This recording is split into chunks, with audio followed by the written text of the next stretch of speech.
What up, what up, what up, what up? Good evening, everybody. And if you're listening to us after this, good day, good morning, good afternoon, whatever day we might be finding you, whatever time of the day.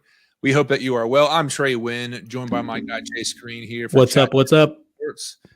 Great to be back this week. A lot to discuss. We'll be talking all things. I mean, NFL Combine. We talked about how it's worthless, and now everyone's riding the waves of this guy's stock and that guy's stock. Too many freaks, man. Too many freaks. All of it. We got reboot, remakes, and it's going to come back around, and I'll confess how I was wrong last week about some of those things. We'll talk Predators, SEC tournament as well. But friends, thank you for joining us. We hope you enjoy Chat 10 Sports. What's up, everybody? Welcome into a brand new episode of Chat 10 Sports, where we're talking all things Tennessee sports and everything in between. If you're watching us from Facebook, YouTube, or Twitter, we do invite you to chat with us live, so make sure and keep that thing live. And if you're listening to us, be sure to follow, subscribe, rate the show, and if you're watching on YouTube, hit the bell for notifications. But folks, with that said, without further ado, let's jump into a brand new episode of Chat 10 Sports. Good evening. It is good to be here. Let me turn this ticker back on so you know who we are and all of the above. Steven Snyder, always reporting on time. My man. But Chase Green, my guy, how are you doing? I know we've got our timeline, which we'll talk about here in a second, and how we're going to structure this puppy. But you got the stage, man. How are you doing today? We're doing good. We're doing real good. We are in one of my favorite times in this sports realm of college basketball, 6 and fire up. I do love conference week. These are the first two games. We're starting at noon. We're getting it rolling. We're starting to care about random Texas A&M, Corpus Christi's. We're finding out who we want to pick next week. We're looking at a bunch of random analytics. It's the most wonderful time of the year for somebody that loves basketball, and it's about to get rolling real well, buddy.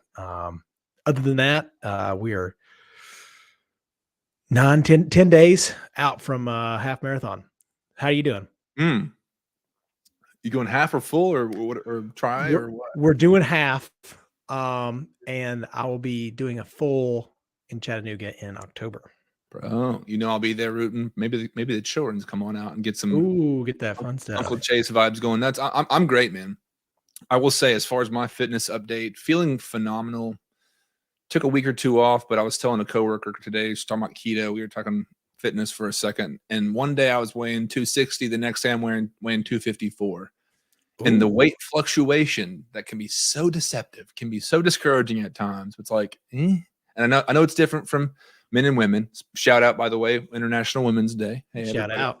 Appreciate the women in our lives from everybody. But all that to say, feeling great. Yeah, man, can't be thankful enough for the health, because a lot of people obviously are not fortunate enough, but not to go down that road. But yeah, ton to discuss. I know we are going to talk SEC tournament, for SEC basketball, and then we'll lead into March Madness. Again, Chase will lead us there safely and give us the guideline for. I'll be the kid in class to ask the dumb questions. The chat's lighting up, and all of a sudden it's like, hey, I'll take this one for the team. But yeah, we want to make sure we're walking into the SEC tournament knowing if we're placing bets, here's what and here's why. So we'll trust Chase to do that and take us there. Also talk some Predators and a ton of NFL. But Chase, pick us off, man. I know we have a timeline here of a graphic with a ton of topics, and I'll let you start us off. Well, you know what? We'll start from the far side over here. Let's start with the SEC tournament. You want to? Let's go ahead and start with that. We got it going. It's hot and heavy. Ole Miss, South Carolina today, and then we got Georgia, LSU. All those, sometimes you'll find a random that comes out of those early games and keeps rolling. It could be anybody, and you kind of pick out who's going to be this 13th seed in a conference tournament bracket. Those games really aren't that fun. But if you have nothing to do, if you took this week off, then hey, you got a lot of basketball to watch just randomly. So I love this time of the year. The SEC tourney, we have come to realize doesn't mean a whole lot. Like Tennessee's won and it's not gotten them there, but it's still fun. It could mean something. For Tennessee, to be honest on this one, it is a figure out rotations, figure out what life without Ziegler is going to be. And every game's a big game. And there are a lot of people, they're nervous about this Tennessee run. I mean, every podcast you listen to on the big dance coming up is like Tennessee's out.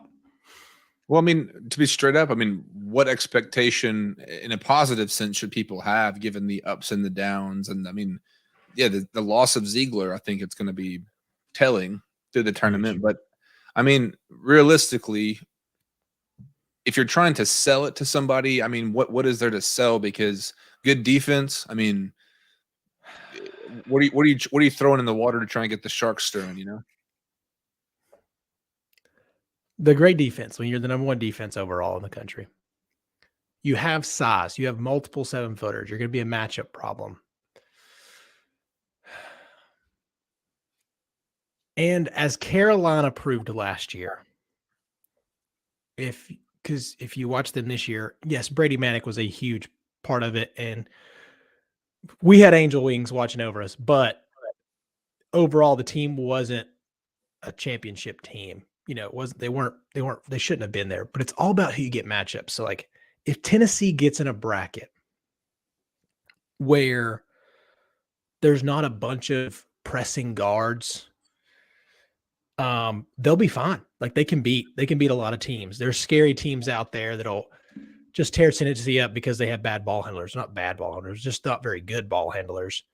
I mean, Vescovi's all right, but as you watched throughout the whole season, if he's the number one guy and Ziegler's not there, it's not what you really want. Josiah Jordan-James had some really big struggles as a primary ball handler, bringing up the court against tough pressure. Key's fine, not great.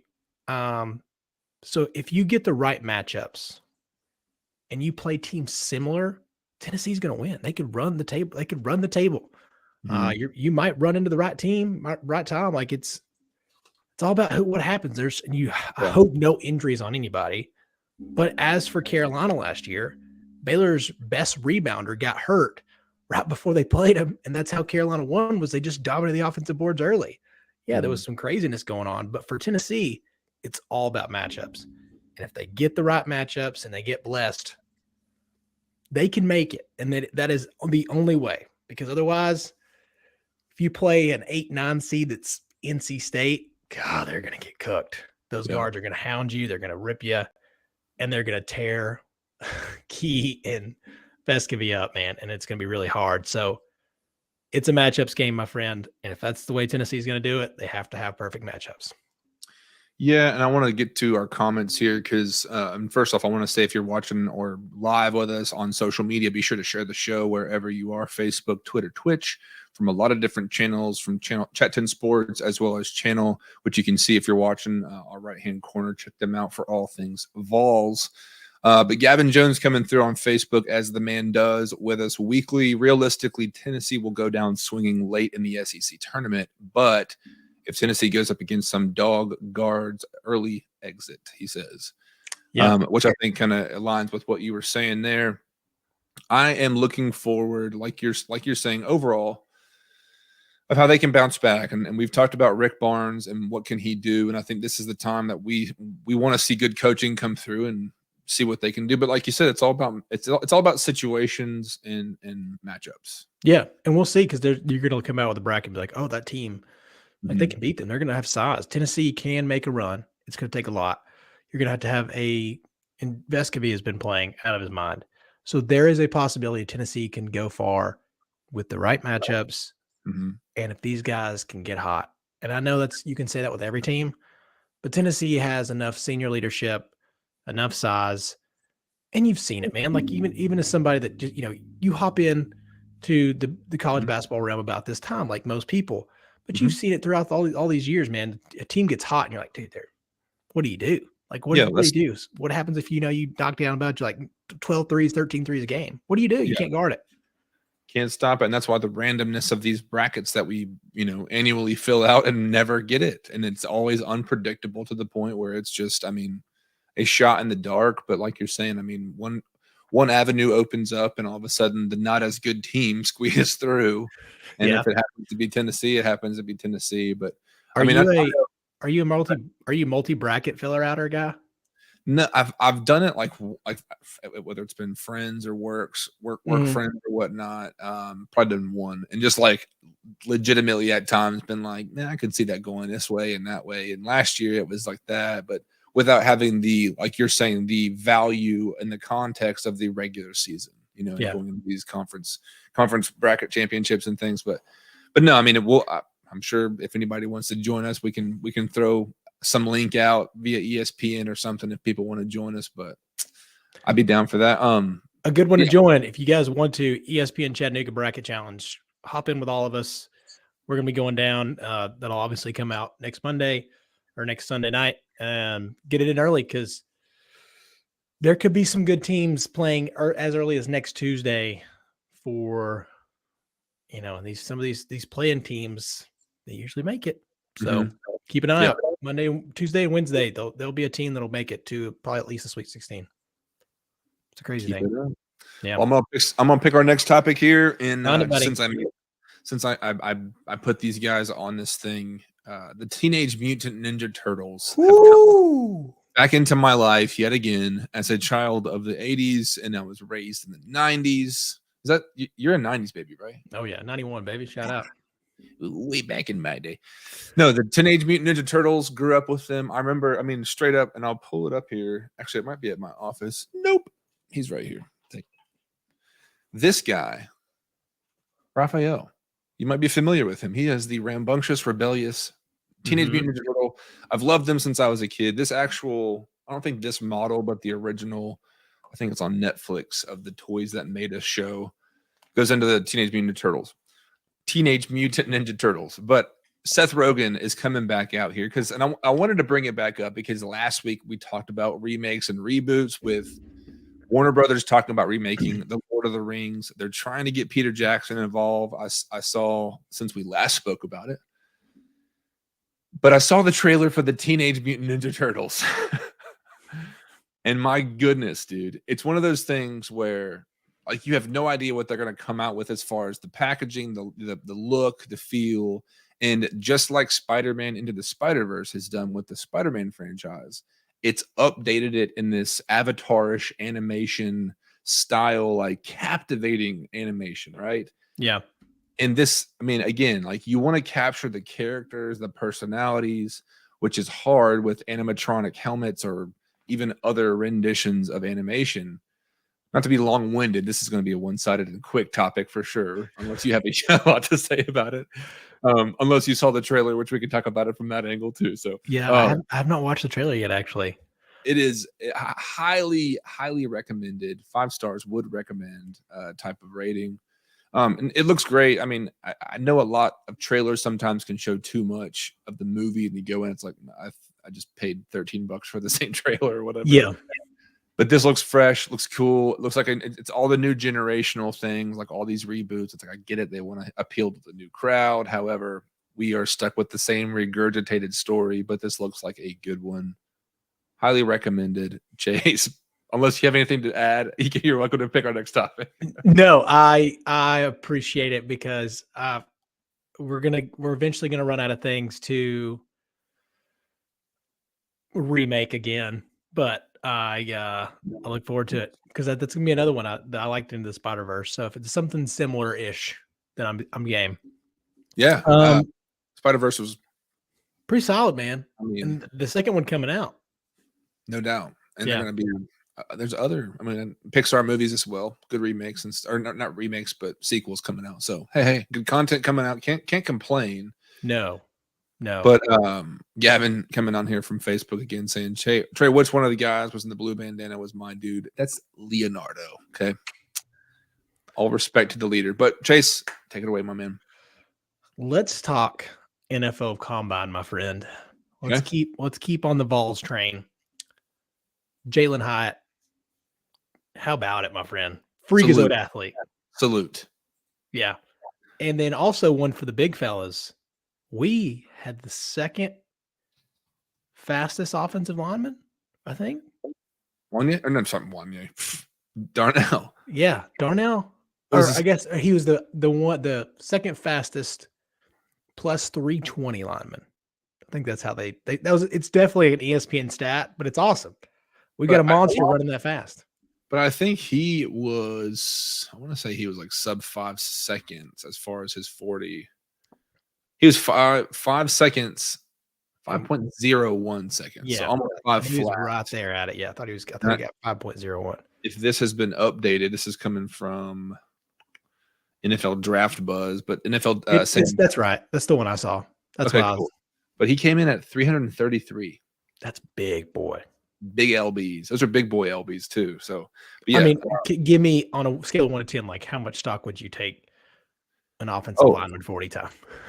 Oh, I mean, when it comes to guys like Taylor Lewan, who is, and even I forget who the more recent, it's usually the left tackles, the more athletic guys who are going to be able to pull and move and things like that are going to be even 4.8, 4.9s. I think Lewan was like a 4.7.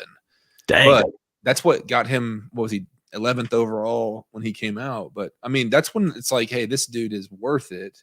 Mm-hmm. And you got to think too, if the right team's picking with the need, he could have gone higher in that draft as well. Oh yeah. So I mean, it's all about the situation, but I do look at that 40 with the big guys where it's like, all right, this dude's just like a big frame guy who can carry a bunch of weight and can't move. And then you have dudes that are hauling ass on a 40-yard time. Yeah. There was. Hey, but speaking of 40 in Vols players, Byron Young. Yeah, that's where I was going next. Yes. Dude. He is a guy like, so how don't you think guys like that who are kind of, they're not, I don't know how to describe it, like not fringe guys, but like upper middle class, but you don't really know where they could go. Like he's a guy that, I'd seen late first round in a few random mock drafts, and I've seen third round. Yeah, I would probably say the average of that at a second mid to late second round. And for those that things like that though, yeah, but that'll shoot his stock up for sure. I mean, maybe early second round, but for those that don't know, Byron Young, defensive lineman at 250, 6'2", ran a 4.43 40-yard dash for a defensive lineman. Now, Nolan Smith as well, freak athlete. Oh my gosh, dude! Putting a 4.39. If I'm going full Rain Man tonight and I'm just rattling off these numbers. Dude, I'm proud of you. This is great. I'm trying. And obviously Hendon Hooker did not run a 40-yard dash. Yeah. And to put it in context for people out there, the Byron Young 40 time is the same as Justin Jefferson, your number 1 wide receiver in the NFL this year. Mind-boggling freak athleticism. And here's the big kicker for me as a Vols fan, which will go full orange for a minute, right? Yeah. We got some athletes out here back in the draft at the combine. Yeah. Projected in the first 2 to 3 rounds, right? I mean, with Darnell, with Jalen Hyatt, and I think Hendon Hooker. We've talked about it, Chase. I'm convinced the dude would have gotten the hype like Levis has, like Richardson has, and he would be shooting up in that top 10 spot. And I mean, maybe mid first round or whatnot. Yeah. But as a Vols fan, as a Tennessean, for a long time, where it's like we don't have anybody out here, and Bama's got picks going left and right in the first round. Ohio State's got all the the whole context. But to have these guys back out there and performing well and representing Tennessee well, it's good to see just for Heupel, for the program. But it's just good to see to be represented and not be like, damn, we ain't got nobody out there this year. I know. And Gavin asked, how did Cedric Tillman do? Very high athleticism rating again. He was up there. If you want to go look it up and how they do the scale for the athleticism for the combine total for each position group, then I would. But Jalen Hyatt was number 1 at 89. He and a couple guys tied. But on that scale, Cedric got an 86. He had a great combine. Yeah, really good. I think as far as his 40-yard dash, his weight was 213, 6'3", 10-inch hands, 32 and 3/4 arms, 80-inch span. Let's see, 4.5 440 time, 10-yard split. I mean, a lot of these things are just like freak athleticism. Vertical, 37-inch vertical, which 37.5-inch was set by who's the quarterback that everyone's loving? Oh, Anthony Richardson, which we'll talk about in a second. But yeah, Tillman, and this was the crazy thing too, Chase. I remember. Correct me if I'm wrong. Prior to last season, a lot of folks were saying Cedric was the guy over Hyatt. Mm-hmm. Yeah, I mean, and after those first few weeks, it's like, dude, this guy's not just a vertical guy. I mean, he can get separation, and Hendon can put it out there for him to get it. But I mean, I think it's underrated to really consider an athlete full stride, full speed, coordinating where their hands are, ball, all that kind of stuff, and then continuing down the sideline, fending off defenders, all that kind of stuff. And Hyatt did it really well. Yeah. So I just want to say, like, Cedric did perform well, and I think he could be very similar to former Vol Juwan Jennings, who can just go on a team who's a guy who's going to work and maybe make. I mean, he's a bigger body guy at 6'3". Maybe a guy the Titans select as a good outside blocking receiver who has a little speed. Yeah, because you're getting, as the Tennessee fans love to say, you're getting a dog. Yeah, that's what Tillman is. He's a great body catcher. Plays through contact. He's weirdly enough. I mean, he got better, but he wasn't always a great separator. But his one-on-one skills were incredible. He'll move up. He'll probably be. I think he's a second-round guy. There may be a little wave of wide receivers, a couple different times, but he's going to be great. I think the Vols did a good showing this week because all of them had great moments. All of them had like, oh man, these guys they're impressive. Yeah, let's do it. So I do want to say this. I know some guys did have that experience at the combine. Mm-hmm. I will say, of all people, I was anticipating just unrealistic, like firework in the sky, skyrocket stock was Will Levis. Oh. And from what I heard on the old Twitter, I heard that Stetson Bennett was a little bit more impressive as far as arm strength and putting it where he wanted it to be. I do think Stetson Bennett obviously could be a great backup practice squad. Not saying he couldn't stay in the NFL, but if he wanted to go really compete at Canadian football or at XFL level and be in that developmental realm, the dude can do it. But he has a great touch on the ball, and I think we saw that consistently from Tennessee game, from SEC championship, and so on and so forth. And I think of that night when they played TCU, and it was like 4 days in that we were watching that game and it just kept happening, and they were just beating the dog shit out of them so bad. But all that to say, I was surprised that Will Levis was not just, for a guy to go in saying, I have a cannon, I want to show it off. No one was really talking about it afterwards. Yeah, you're so right. Like there wasn't a lot of mention. It really did feel like it was the Anthony Richardson show, though. That's all I heard about the weekend. Yeah. It's a narrative pusher. It was, he's a freakazoid. And we all knew that. You and I talked about it just last week. Like we knew he was going to come in and just show out. And to go back to your Stetson Bennett point, he's a guy, if he's smart, he should go to the NFL for a while, make a couple contracts, and do exactly what A.J. McCarron's doing. Go get you a couple backup jobs, make a couple million. And if you're McCarron, he's going to play the XFL just so he can play for his kids. He's like, I'm making $65,000 a year, but I've already made a couple million. If you can't afford it and if you're fine with that, then keep on. But if you get to a point where you're just going to be a backup forever and you don't really feel like you have a chance, then yeah, go play after that. But yeah, go make you millions, then go play in the XFL or something like that. Well, I love that romantic story of what the XFL is trying to say, that he took a pay cut. McCarron's took a pay cut to show his kids. And it's like, this is a full on planned out, like stock, lifter. And he's competing to, it's obviously they want to show off and say, hey, this guy's doing well. I don't know what the stipulation is like in other spring leagues or whatever, where guys can get signed off of rosters, the PJ Walkers or whatnot, they can come off and go in the NFL. McCarron's was there. I think he's obviously getting older and there's younger, cheaper guys. But it does put him right back in there because, again, look at the 49ers. Yeah. Brock Purdy, I know Brock Purdy's not the average example, but to have a backup that can win you games in a good system with the help of good talent around them. That was a situation that is ideal, but that's what you're going for in the NFL.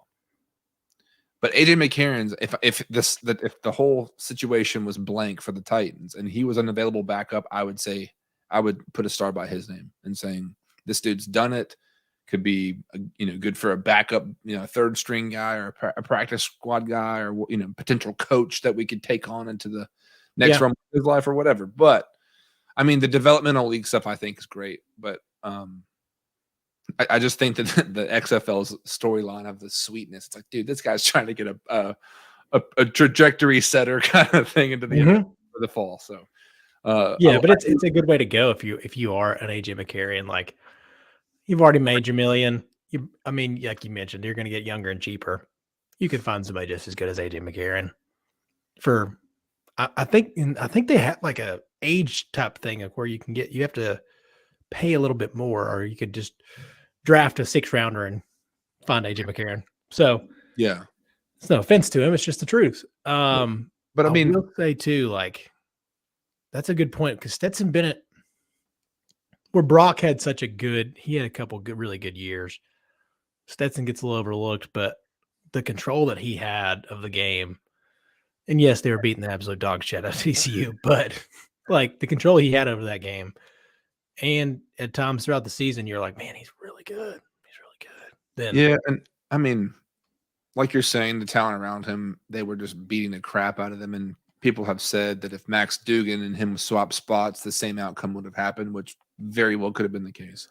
Yeah, but Stetson Bennett has that touch and that's a rare thing that he has. But not to get stuck on Stetson Bennett all night, but that is definitely one of those things that I think just all the hype. I think we're going to see so many guys shoot up, and I know Richardson and Levis. Obviously, my part of the conversation right now for the Titans spin, which we'll talk about Derrick Henry in a second with Rand Carthon and all the confusion of trade rumors or whatnot. But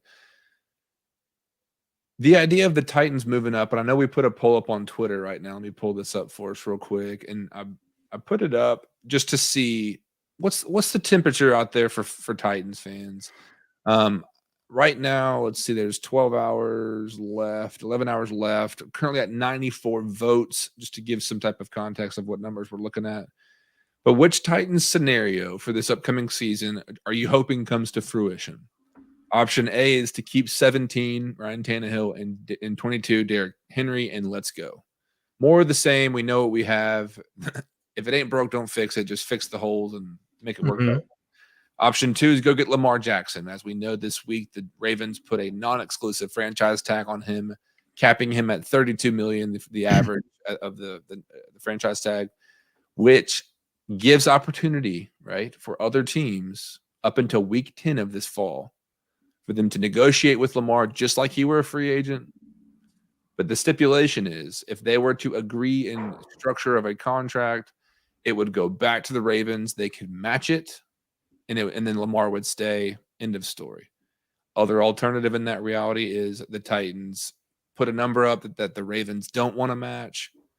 Lamar goes to the Titans or whomever it would be, and then they give 2023 and 2024's first round picks, and the deal is done. But all that's got to be. I mean, those are a lot of boxes to check, right? So yeah, that's option 2. Option 3 is move up and take a quarterback. We got Bryce Young, CJ Stroud. The more time that goes by, Chase, you see this all the time. Anthony Richardson is there at number 1 now. Wow, dude. Wow. Jamar, what's his name? Jamarcus Russell. It's coming to me. That's shades of Jamarcus Russell coming here. Yeah. I don't know. So, all that to say, in a situation where Bryce Young or even Will Levis or another quarterback were to fall, who wants to be there? 4th option's others. So right now, 24% of the votes for option A, 26% of the vote, 42% of the vote, and then 6%. So right now, folks are content with the idea of moving up and going cheaper with a rookie quarterback. But Chase, bump set spike, where are you at with those options? What do you think of each option? And then give me where you're landing of the options available. I'm a no on Lamar because it's so much money. Because It saves you that first fully year. guaranteed. Yeah. He wants fully guaranteed. And also, what if you trade for him? Man, it's just like he was an MVP. He is in that, and this is not a knock, so please don't look at it this way. He is in that next tier of quarterbacks. It's really good. And maybe he does get better. He's only 26, right? And top 10. Yeah. Oh, easy. Yeah. I mean, he's right there. So the health does concern me after the last 2 years. That's the only reason I would like Weary. He's right there. Mm-hmm. So, and I mean, you do have you. I mean, he's probably there. He's probably in the top 8. Close. It's really tough, man. That is a lot of money. You are, and as Gavin just mentioned, if you get Lamar, you're going to absolutely have to nail some late round receivers. You're going to have to nail everything, which puts more pressure on Rand Carthon. Even more so. Yeah. You're a new hire. I mean, yes, you are a GM, but you are a new hire, and it's all starting over. And I don't know. That's a really tough one. Well, let me throw this in there too, because how much better is Lamar than Ryan Tannehill? Rhetorical question. I think we all know Lamar is better, but for the amount of money that you're taking on, what you're giving up on draft capital, why make the change versus option one? So, I mean, maybe if that segues you into your response for the first option. But yeah, Ryan Tannehill's. Let me ask you, do you think this is fair? If you're almost comparing money, is Lamar by himself? Because you have to look at the money aspect of it and what he would probably take away with that. Because it sets you back big time. And we've seen this over and over. And Rand is known for nailing draft picks, so this may all be obsolete if they believe in themselves. But if you look at it from just a numbers perspective and what it turns into, is Lamar better than Ryan Tannehill, Lamar by himself versus Ryan Tannehill, a very good number 1 wide receiver, and probably a middle of the road offensive lineman. I'm just thinking like things they would need, and you could get if you didn't take him. Like, yeah. Do you think Lamar's worth it than that group? Well, I don't know who you want to insert for wide receiver, but let's say a good wide receiver one. Well, let's do this. I want to hear the rest of your picks. And then for the fourth category of other, let's put that scenario back up on the table and we can download, because I think that's one of those where you can like move back and get as many picks as possible. But give me your thoughts. Do you want to keep Tannehill and Henry and more of the same? Because that's a hot topic in case you have not seen on the Twitter. For some reason, the idea of trading Ryan Tannehill, but more so, this is the kind of implication of being ludicrous, where it's like people are crazed by the idea of letting go of Derrick Henry. Yeah, and you know how I feel as playing armchair GM. It's like these are assets, players in the game. We're playing a game here, hypothetically. They're not just like meat to be shut up and dribble kind of stuff. I'm just saying on this in a hypothetical game sense, I would ship him off tomorrow if I got the right compensation, Chase. That's the thing is, if I was definitely more pro trade up. I don't know why. I don't really have any real reason. I've just kind of faded away because I'm like, well, if we nail in some picks and next year's draft's really good and you move up then instead of this year. But there is this piece of me, like, I really like Bryce. And if you think about it, yes, he's small. He is the shortest guy that would be drafted since like the 40s. But he still weighs the same as Kyler Murray. And where he's not as explosive as Kyler and he's not built quite the same, he's a way smarter quarterback. So if you move up, you better get Bryce. If they moved up and got like AR-15, I am out on this team. Ship me off somewhere else. I'm going to go find a new fandom. But wait, you really think if they were to go after Anthony Richardson? I mean, and here's the thing: like, if he were to go first overall, obviously that shuts that door. But Yeah. The craziness of like the smoke and mirrors of the stock hype, right? Like, what really do these teams feel about these players? We don't know because agents are pitching stuff to media members, and like today we were talking about it before we hit record. Guy tweeting out today, I forget who it was, but saying believe about 17% of what you hear, which we'll talk about the confusion of Derrick Henry and all this stuff too. People have to understand, like right now, Jeffrey Simmons just unfollowed the Titans and deleted his social media, and people are like, oh, like the SpongeBob gif or whatever. People were running back and all that stuff. It's a game. Yeah. And Taylor Lewan's out here on Twitter talking about how he was given the option as a scheme, or whatnot, as a strategy to get what he wanted, to make drama. It's how it works. Yeah, but people are losing their marbles. Like, no, like it's a game. And here's the thing too. I want to make a mention of this. We've talked about it before, but the idea, like with the whole hypothetical of Lamar Jackson, it's 50 million guaranteed. We've burnt money by the shovel load over the last 5-10 years now. Yeah. Since we keep getting older by the minute. But all that to say, I mean, they have shoveled money on like Marcus Mariota's final year. They just burned up $21 million. Like nothing. Bud Dupree, Vic Beasley. I go on?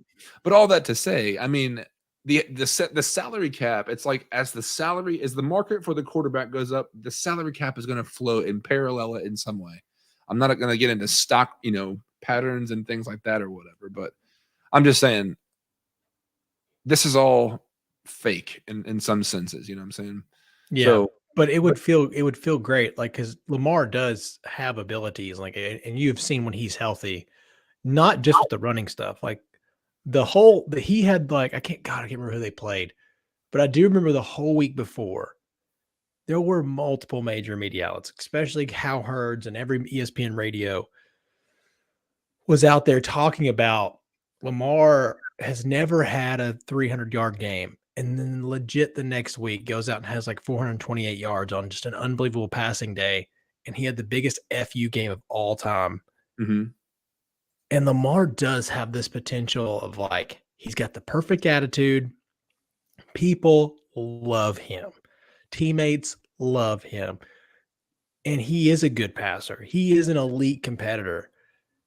So there's parts of me that's like, what if he can fall a little bit more into, you want him to use his running ability. Obviously, you're going to shift your offense for him a little bit, but if he does progress as a passer, dude, holy shit, dude, he could be amazing. So it's almost like you can easily talk yourself into the guaranteed money, but I also feel like we burnt so much. I don't want him to be another burnt product, Like, but what if we just keep getting an injury riddled Lamar and just doesn't quite make it back yet?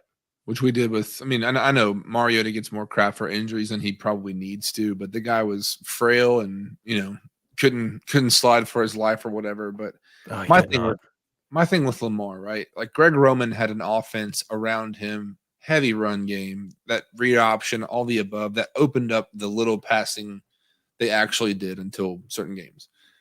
Obviously, the final, what was it? The Ravens just kicking the crap out of the Titans in the playoffs at Nissan. He had a pretty damn good day. And it's one of those things that my concern, money aside, pressure from a general manager side of taking the risk on Lamar Jackson, my concern would be getting him into this situation or a different situation for whatever team he's going to in this hypothetical. And they try a different offensive scheme, and he just buckles. And all of a sudden, he's a backup somewhere, right? Because here's the crazy thing. A year ago, we were all about Russell Wilson and those damn Denver Broncos. And let's ride. Yeah. Let's ride. Right? So right now, we're all on the Lamar train. Here's the situation too. He could go right back to the Ravens and they could be Super Bowl contenders with a great offseason this year. But my concern is the gamble of all that. And then 50 million guaranteed. Here's the reality for Lamar Jackson. He is not worth that much money. And the only outlier for him to go to the table with is, Kyler Murray got this much money. Deshaun Watson got all this money in the middle of all this legal stuff that he had going on. And I've represented this team in this city well, and yada, yada, yada. And I hear, I mean, I think they're going to match whomever would offer him with the non-exclusive franchise stipulation. They're not going to let him go, but they're going to let him see his market value is not nearly as high as he thinks it is.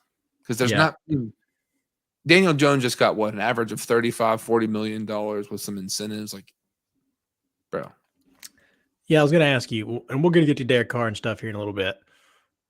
Daniel Jones too. But seeing that market and then having the teams come out that you thought were the main competitors. Falcons? Basically just the entire NFC South. Yeah.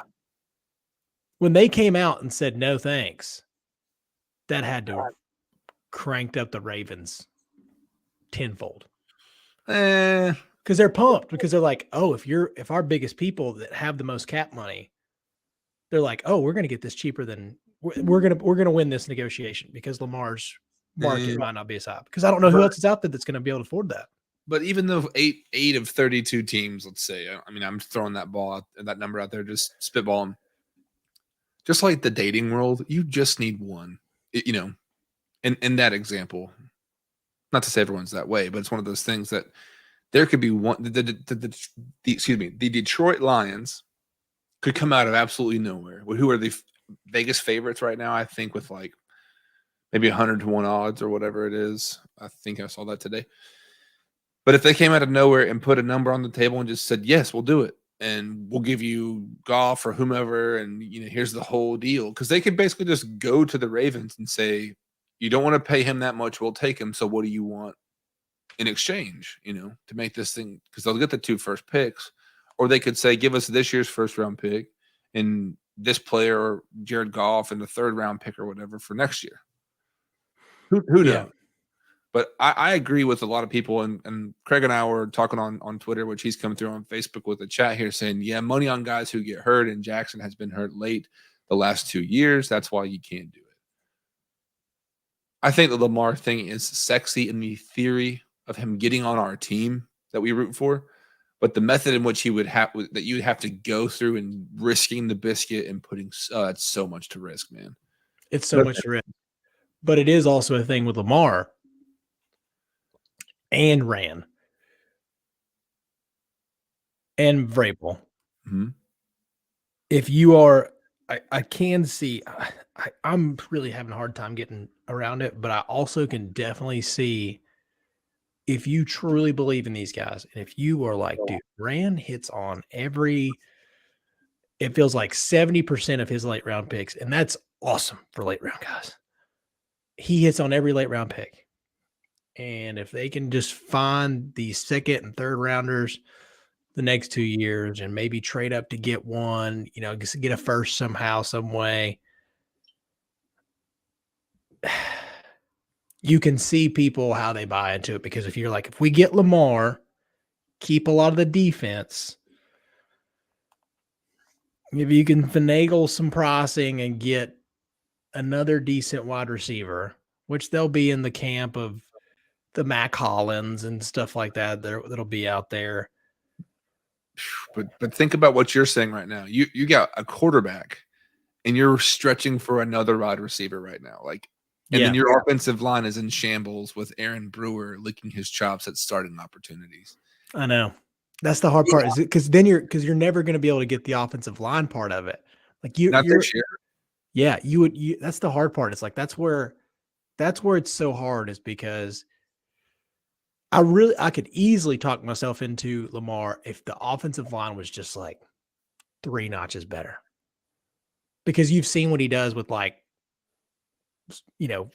subpar wide receiver talent. So you're like, you could talk yourself into it somehow, but you can't pay Lamar and then get linemen and then get a wide receiver. It just doesn't make any sense. Like, you're putting yourself back. I'm out on Lamar, and I wanted to go to your topic and your point about Ran Carthon, and I mean, Lamar Jackson aside, like Ran Carthon, I still am not 100% sold yet. Like, he's made a bunch of obvious logical moves, right? Like, we knew a lot of these cuts were coming with Lewan and Cunningham and all those guys. But here and now, like, the rubber is going to hit the road at some point. And it's weird to me, which we can move to this topic now. So Mike Silver says sources are telling me that several general managers are, have heard or seen or had conversations of the Titans shopping Derrick Henry. And then 2 days later, no, that didn't happen. And Carthon came out in the media talking about other trades, about Tannehill. And it's like, well, if you didn't hear it from us, it didn't come from us. And I know, like we said, like, agents are throwing things out there and stuff like that.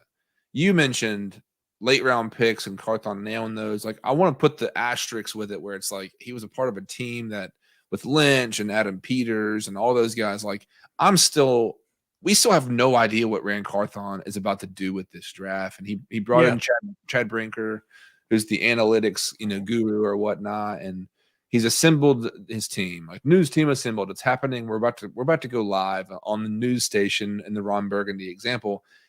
And we're going to see what Rand Carthon can do. And it's like, I still, again, obvious moves aside, I love the idea of moving Henry. I don't have any reason to really doubt the guy, but I'm still like, hey, let's not put the goat jacket or the silver or the gold jacket on him just yet. And it's like, we all believed in J-Rob and we were blindsided as well. But we were blinded by our belief and thinking this is the right move. And so, like, if he were to trade Henry, of course you would have this uproar of what an idiot and fire him. But in reality, if he has the long-term vision to be able to say, hey, look, Henry has value right now. Yeah. And here's the record about Derrick Henry. It's not about the player. It's about the bad deal that the former GM set him up with. So he still has value. And like we've tried to be the Patriots before, they have moved on from players when they still had value. Yep.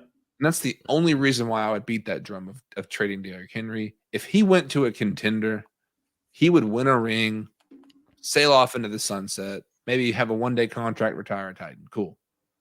Good for him. Wonderful story. But it would put the Titans in the position to do a lot. And I think draft picks, and I think the fourth option that we didn't discuss, the others, the idea of trading back does not sound bad to me at all. Because you do have left tackle options with Broderick Jones there. I mean, we have no idea how it could go. So Paris Johnson and Peter Skoronski could be there too. But that's an option which it's like, hey, let's just get as many picks as we can, keep as much money with as cheap a roster as we can get, and go to free agency and just go to town. You know what I'm saying? Because that 11th overall pick has a lot of value. It does. There's some options there for people, especially if you need wide receivers, especially if you need things like that. There's some depth there, right? I mean, as far as the wide receiver group. Oh yeah, yeah. I mean, I'm trying to think of beyond the first round. I mean, there's several guys slated to go in the first. Yeah, I mean, like I really, not to like beat the homer bush, but like you're looking at guys like Cedric Tillman in the second round. I mean, hell yeah, that'd be great for somebody. And I'll be honest, Hyatt probably got himself in the first round, but he's fringe for a lot of people. So if you need speed, he'll probably be there. There's certain things about Hyatt that, as much as you love him as a Vol fan, there's still questionables. Like, it's like he had one great year, elite speed, but a lot of design stuff. So, it all depends. But anyways. That's a great point about him, though. I mean, that's. Yeah. Most college programs are having some type of schematic success in some form, especially when you're putting up unreal numbers like the Vols were. Yeah. Gavin asked a good question. Right now, what do you think realistically, if you're Rand, you could get for Henry? I know we've both seen. Yeah, that's what I'm thinking. It's going to be a third rounder. Probably. Maybe third and a fifth if they were like, nah, we want to keep him, and here's how far off you are. They could really, best case, like, holy shit, he actually did that. A second rounder for sure. Yeah, and that would. I don't know who this team would be. I really don't. But it would just be a team that's probably pretty good that just needs that one dynamo guy, because you are still looking at, despite how he does it compared to Christian McCaffrey, Derek's still the number 2 guy, and yards from scrimmage. Follow me here, Chase. Mm-hmm. In a universe where a former offensive coordinator, now head coach in Atlanta, were to land Derrick Henry. Because here's a lot of folks in Atlanta, a lot of Falcons fans were pushing in the idea of going after Lamar. He would be our missing piece. I don't know much about Desmond Ridder. Not a clue of how his year went. I know he doesn't seem to have had a ton of success since they're still talking about a rookie quarterback. But hypothetically speaking, if they pick a first-round quarterback and at 8 overall, the Falcons are, you gave up your second-round pick and got Derrick Henry. You got Kyle Pitts, London on the outside. You got Ferkser's out there as well as a backup. They got to fill some spots. They might bring back McGarry or whatever his name is. But then you have Derrick Henry in the offense that you're very similar schematic run offense. And here's the reality for the NFC South. Wide open, right? Even with Derek Carr going to the Saints, it's the same team with a different brand of mayonnaise on the top. It's like taking Heinz off and putting Dukes on. Derek Carr, oh my gosh, is the exact same thing as Andy Dalton. Statistically speaking, at least. I know they're obviously – I just think that's the silliest thing for the Saints to do because they did absolutely nothing to help their case. But not to derail the whole hypothetical of Henry going to the Falcons, that's one part of it. I do want to hear about your Derek Carr stuff too. But give me your thoughts. I mean, think of the butts that would be in that Mercedes-Benz seat if Derrick Henry had come to town. It would add that value, but they like Algier. He's cheaper. They're going to keep him. Algier was really, really, really good at the end of the season. Give him a 1 to 2 year Derrick Henry run in Atlanta. They're not good enough. Really? I mean, they're not good enough to. Yeah, I mean that NFC South is really bad, and I'll get to the transition. I mean, Derek Carr's, whatever you think about him, is far and away the best quarterback in that division. It ain't even close. Oh, right. It ain't even close. But on his team, I mean, in the NFC South, yeah, he's. I mean, but is he the best quarterback on his own team though? Well, Jameis is gone. Yeah, I think Derek Carr's better than Jameis. I think I genuinely feel like, I mean, I do think Derek Carr pulls it out slightly, but if you go out and have them go head to head and even facing each other, I have no idea who I'm picking to win that based off of same roster. They're the same kind of quarterback. Just like you're going to have turnovers. You're going to have some, oh man, what a nice throw. But they did nothing to really elevate their team beyond where they just were, in my opinion. Maybe I'm wrong. Yeah, and I know Casey here, true Saints fan. This guy, he's with it. He is not on the same level as Desmond Ridder. Desmond Ridder's not very good yet. Derek Carr is a lot better quarterback. I think Carr's biggest knock was the fact that he was on a team and he was the side chick. He really was. He was always having to look over his shoulder on a team that would never marry him, on a team that loved him and not enough. You know, they tried to bring in something nice with Devontae Adams, and that got Devontae there. So they could probably eventually make their big chess move and get Rodgers this year coming up. On a women prayer. Yeah. So you're hoping you do all the right things to play the cards right, and then it just didn't work out. I thought Derek has definitely progressed as a quarterback. Derek Carr, again, is far and away the best quarterback in the NFC South. And if you try to sell me on Sam Darnold, go kick rocks. Desmond Ridder, you could see at the end of the year, he's just not there yet. He hopefully progresses because I love Art and I want him to succeed down there. And you know, Kyle Trask and that is going to be like, I can't believe that's who they're going with, but it's whatever.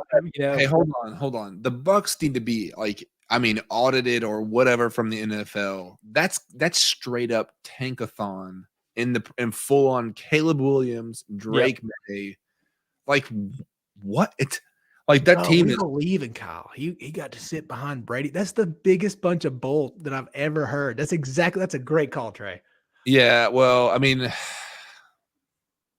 that's disappointing. Just for the sake of like that division. And here's the thing too. The AFC South is changing. Like it's going to be getting better because in the matter of 2 months or 3 months, they're going to have guys like Bryce Young and potentially Stroud pray to God it's Levis in Indianapolis. But Richardson, I mean, the potential of those guys, if we're looking at ceilings like everyone keeps talking about with Richardson, if those guys do hit and they're in the AFC South, this is going to suck. Just straight up, right? D'Amico Ryans concerns me. And you put Bryce Young down there. Oh, God, man. That concerns me as a Titans fan, right? Yeah. Obviously, as wrong as Jim Irsay can get things, if they have a damn good quarterback, they know how to have some success there. Just crazy theory. Maybe Peyton Manning. You ever heard of him? Like all that stuff. But the Titans, and even competitively, that's where I think they have to keep up. But NFC South, like again, and talking about Casey Harley's comment from Facebook, 100% cars even with Red Ryder. They just gave him a ton of money, even though they're about to lose Jameis Winston, who I think could end up somewhere and do more of the same or whatever. But all that to say, it's just this period of the offseason it's dramatic, like reality TV-esque vibes of just like we are just hooked on this crack cocaine of drama in this NFL. Like I'm sitting here on my phone waiting for the trade or the deadline to hit for the salary, like, for these sign-on franchise tags. I'm waiting for this I knew Derek Carr was going to hit. I knew something about Daniel Jones because the Giants had to get a deal done so they could eventually get to Saquon, but franchise tag him now. So you have to Daniel, sign this freaking contract. You are not a $40 million quarterback. Like, you have to have reality. But he is a lot better. His last year, what he did with the worst, well, maybe besides the Titans, the worst wide receiver group in the NFL is impressive. But with Carr, he's a guy that can win with that team in that conference. You almost feel like if he just plays pretty dang well and has like that F you, I'm going to get back. I have a team that loves me now. Like, and he just has his best year. It's 10 to 12 win team because they're in the worst conference now. They're by far in the worst conference. And you get your 10 to 12 wins, you're in the playoffs. Saints love the playoffs. You have the best home field advantage probably in the NFL besides Green Bay or, maybe a couple others in Pittsburgh, something like that. But you're looking at maybe the best home field advantage. And that team after last year, and those fans are going to love Derek. And Derek can bring you some offense, especially with Chris Olave. You're talking Michael Thomas healthy again. You've got some guys, man. And if Alvin Kamara can eventually stay out of jail, then who knows? Like that's going to be a really good team. If Carr plays up to a pretty good potential, which he is a guy that has the talent to be upper middle class. Well, I mean, right now, this only speaks to one thing, and do the Saints believe that Carr can get them there better than Dalton could? Because they're going to have a good offense. They're going to have a good offensive line, and the defense is set. All the pieces are in place right now. They've got the new regime or the new coaching staff in place. He was first year last year, right? Wasn't he? I forget who it is. Yeah. So, I mean, but rolling into year two, it's like you've got everything kind of how you want it. And Derek, like we've seen, like you don't have to have the best quarterback in the league to be competitive in the playoffs. You just have to get there and some shit can go crazy. So I get it in that theory. Would I love it as a Saints fan? No, absolutely not. I wouldn't. And even right now, that feels like a beat the market, kind of soaking up all the goods. And again, like Gavin brought up the point here too. You want the madness to start until Aaron Rodgers figures out what he's doing. I think he's going to go to the Jets. I think the Packers are done with him. Yeah. They're just kind of sick of him. But yeah, I don't know. I mean, it's like a dopamine rush to watch the craziness ensue, right? Because we still have no idea what the landscape will look like in the fall, which is exciting. But any last topics that we've missed as far as NFL Titans before we move it on and close it out? No, man. I think we're good because like we talked to, got Daniel Jones. The contracts are going to get crazy. The Lamar situation is going to be a lot of fun. Like that's gonna be all this next week. We're gonna hear rumors, and it's gonna be fun. But again, the Saints are now kind of feeling like the Titans have been the last couple of years, where it's like you just have to be pretty good, and you can win your division, steal a couple good games. You're an 11-win team, 12-win team. You put yourself in a good spot. And like you mentioned, unfortunately for, the 49ers, like I feel like they got a quarterback hurt every year, and they're down to the third or fourth string guy. Yeah. So, you get a matchup with them. Now you're somehow in the NFC Championship. Yeah. Then who knows? It's kind of crazy. And I know Saints fans shouldn't feel like they got,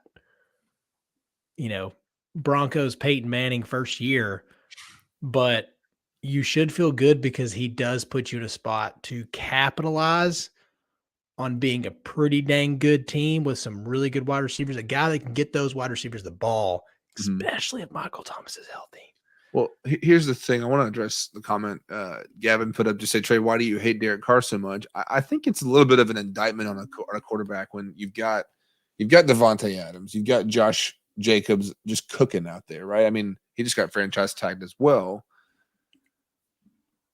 But when your team won't commit to you, that tells me something about like what you're really doing for them. And I am annoyed by his brother going on NFL Network and just like lobbying basically for, hey, well, no one ever wanted to talk about this. It's like, say the same thing about Joe Burrow. Like what is this nepotism, like bias? Like, what are we talking about? But I genuinely don't think he does much in that situation. I think the Jets made more sense. And I think it's ludicrous to say that he's a first ballot Hall of Famer or whatever they were trying to pitch him. But I don't know. He's going to have to do a lot more than that. Right. I mean, but at the same time, it's just like, this is all an antics game. And it's not hate. It's just like, the pulse doesn't go up or down for me with that move for the Saints. I'm just like, man. But in the situation, it does for me because the Jets want Aaron, and they should get Aaron. Like they should be all their chips in, yeah. Which is crazy, man. It's crazy. Well, speaking of crazy, man, he is a crazy man. So maybe it's a match made in heaven. How do you think he'll do in like the New York market? I think, dude, the offseason just shows you Aaron Rodgers is all about him some Aaron Rodgers. He loves, here's what really pisses me off and annoys me with the whole topic. Once I get out of my darkness retreat, I'll have an answer. Hey, you're out. What's up? I still need some time. And you guys just wait on the edge of your seat as this drama unfolds and I, dangle this carrot over your head. And my thing, I genuinely feel like the Packers were like, dude, who was it? Robert Griffin III on Twitter puts this tweet out saying, like, how would you feel if your wife was to go out and you're sitting here shopping her to someone who's interested in her? It's like, yeah, I'd do it if I was sick of my wife. Like, I'm trying to get her out of my bed, out of my house. Like, you take this, like, because nobody wants to deal with him. And I think, Craig's story hits it right here on Facebook. Aaron Rodgers, the Jared Leto of the NFL. Dude, I swear, if Aaron Rodgers could frontman a band and sing, he would do it in his head. His head would be bigger than you thought. But no, I don't. I'm so sick of that story, dude. It's so annoying. But it's that part, like, to go on Aubrey Marcus podcast right after. It's supposedly like this is, and Aubrey's the guy that's gotten Aaron to do all this stuff. Mm-hmm. Aubrey is the formulator of that program. Yeah, the program, and also just like he is the formulator. He is where all this stuff has come from. Like the ayahuasca stuff came from, like the ayahuasca outrage, whatever you want to call it, came from his story on Rogan years ago. And that's where it all stemmed from. And then On It was a great supplement brand that was also with Rogan. And if you don't believe me, try to go through like a timeline of when all this stuff became famous. It stems from that pod itself and his crazy story and his success, the way he looks, his hot wife, like wives, whatever Aubrey had.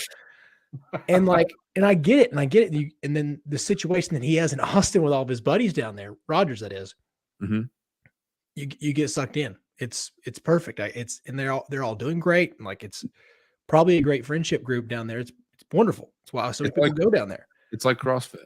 It is, and it's just like this crazy formulation, and he wants to prove himself. But to go on Aubrey's podcast, it's grown to a very high circumstance of viewership, and then just kind of do the same thing. It's like, oh, so you just want a little clout. You just want, like you said. Here's the weird, ironic, and maybe this is a stretch. Maybe I should just put the thing out there saying like this is maybe a tinfoil hat thing, but there is some level of similarity between what Aubrey Marcus is pitching in a spiritual sense, the following, the cultish, like not just like, hey, we're gonna go out and get in this mysticism and stuff like that. I'm all for people doing that kind of thing. Oh yeah, and I'm a huge Aubrey fan. Me too, and on it and all their stuff. But it's one of those things. This is what gets me, and this is also true of modern day Americanized Christianity, where it gets sleazy, like you just said. When you're on bated breath, waiting for his response. It's that like ditch of the fulfillment of what you promised us, just to keep you going a little bit longer. That feels like that sleazy televangelist kind of thing. If you do this and if you say that, then this will happen. And it's all just like a ratings ploy. Like he wants to be a brand and go on Pat McAfee. And, this stuff just like, it feels genuine from a point of like, we know all the family dynamics. It's weird. And I'm sure the guy, like, I'm all for the dude chasing community, but like when it becomes that sleazy, it's like, dude, get this guy out of here. I don't want him near my team. That's my take on it, at least. Yeah. You know what? I really hadn't thought about it too much, but is Aaron Rodgers and Kyrie the same guy?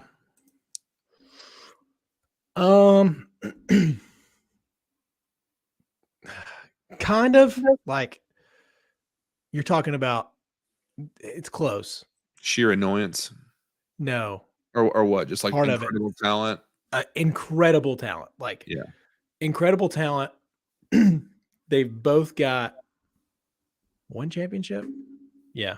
I think Kyrie's got just one. He's living off one shot in a lot of ways. Now he's incredible, but he is also a guy that's like, God, if you just weren't this talented, you'd be out of this league.